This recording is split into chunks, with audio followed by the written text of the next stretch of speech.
अब हम आपको ये बताएंगे कि क्या अंतर्राष्ट्रीय राजनीति में शरणार्थियों को एक नए हथियार के रूप में इस्तेमाल किया जा रहा है।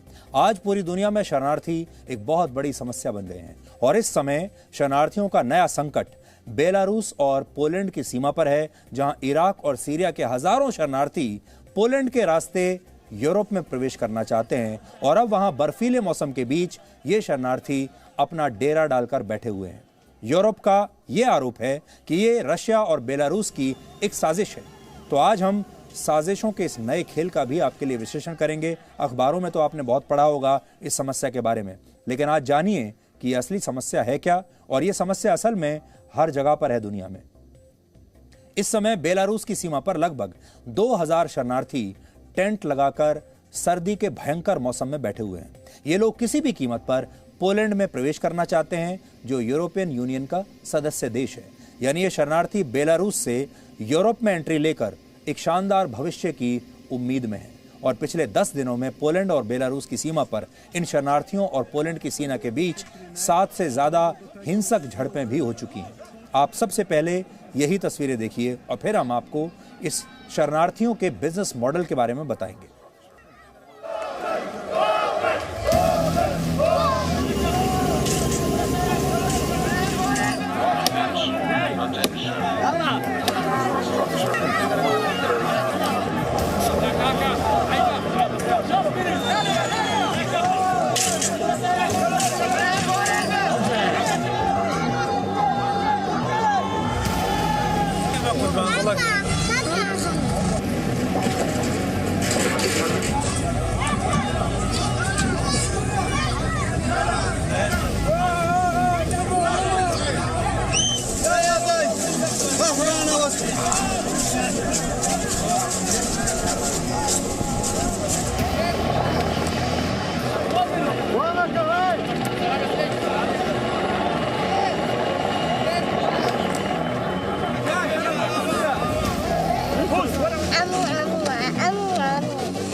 तो दो देशों के बीच ये सीमा है। इस सीमा में कटीली तारें लगी हुई हैं, बाड़ लगी हुई है और जो ये शरणार्थी हैं ये उस कटीली सीमा को नष्ट कर रहे हैं, तोड़ रहे हैं, उन तारों को काट रहे हैं। और इसमें आपने ये भी देखा होगा बच्चों का भी इस्तेमाल हो रहा है, बच्चों की तस्वीरें आ रही हैं और ये भी कहा जा रहा है कि भाई कम से कम बच्चों पर तो दया कीजिए, ये बच्चे इतनी सर्दी में और खाने के अभाव में ऐसे ही मर जाएंगे। और इसकी जिम्मेदारी पोलैंड की होगी, क्योंकि पोलैंड इन्हें अपनी सीमा में प्रवेश नहीं करने दे रहा है। यूरोपियन यूनियन का आरोप है कि बेलारूस की सीमा पर ये शरणार्थी अपने आप नहीं आए हैं, बल्कि इन्हें बेलारूस ने एक राजनीतिक हथियार के रूप में जानबूझकर सीमा पर लाकर छोड़ दिया है। पिछले दिनों बेलारूस के राष्ट्रपति चुनाव में धांधली के आरोप उन पर लगे थे और इसके विरोध में वहां पर बड़े पैमाने पर विरोध प्रदर्शन हुए थे। इसके बाद यूरोपियन यूनियन ने बेलारूस पर कई तरह के आर्थिक प्रतिबंध लगा दिए और वहां के राष्ट्रपति को चुनाव में अनियमितताओं के लिए चेतावनी भी यूरोपियन यूनियन ने दी थी।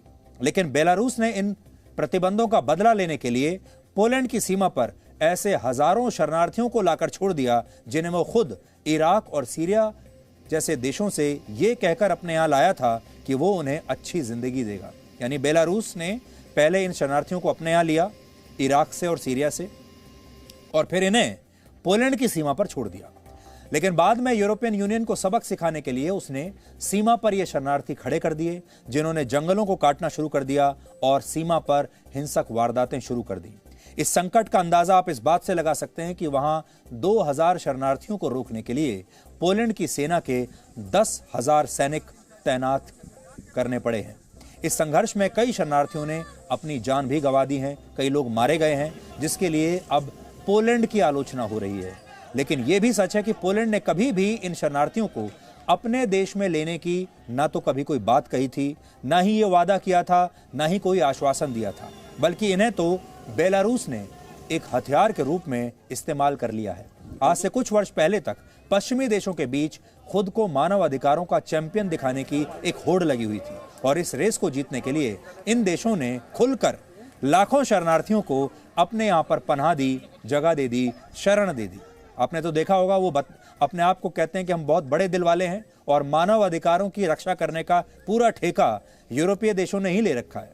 लेकिन कुछ वर्षों के बाद इन्हीं शरणार्थियों ने इन यूरोपीय देशों की परंपराओं और कानूनों को खुलकर चुनौती देना शुरू कर दिया, क्योंकि ये अब मेहमान नहीं थे। अब इन्होंने खुलकर अपना हक मांगना शुरू कर दिया।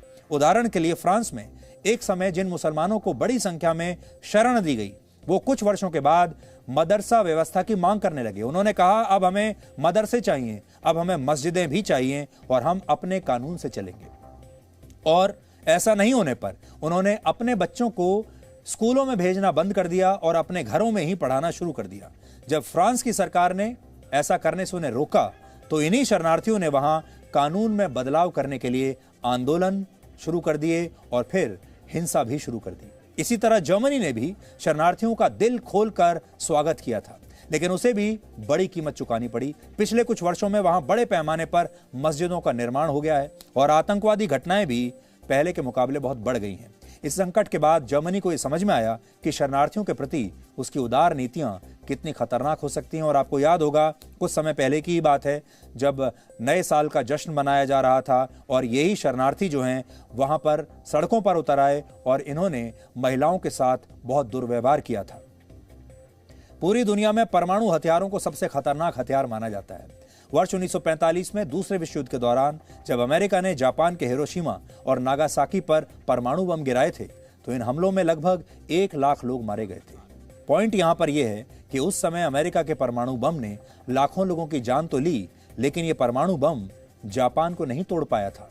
लेकिन शरणार्थियों का हथियार एक ऐसा अचूक हथियार है जो किसी भी देश को अंदर से तोड़ सकता है, अंदर से अस्थिर कर सकता है और उस देश के अंदर ही अंदर एक टाइम बॉम्ब की तरह फिट हो सकता है।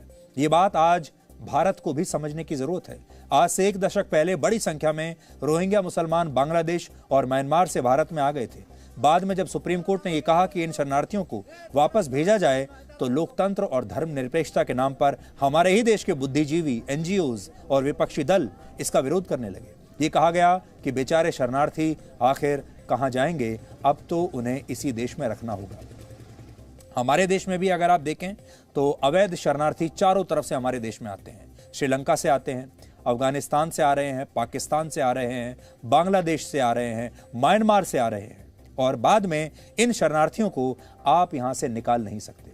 और हमारे ही देश के अपने जो नेता हैं वो कई बार चुनाव जीतने के लालच में इन्हीं शरणार्थियों का वोटर आई कार्ड बनवा देते हैं, फिर इनके वोट लेते हैं और फिर इन्हें ये वादा करते हैं कि आपको यहीं रहने दिया जाएगा बशर्ते कि आप हमारी हर मांग का समर्थन करते चले जाएं।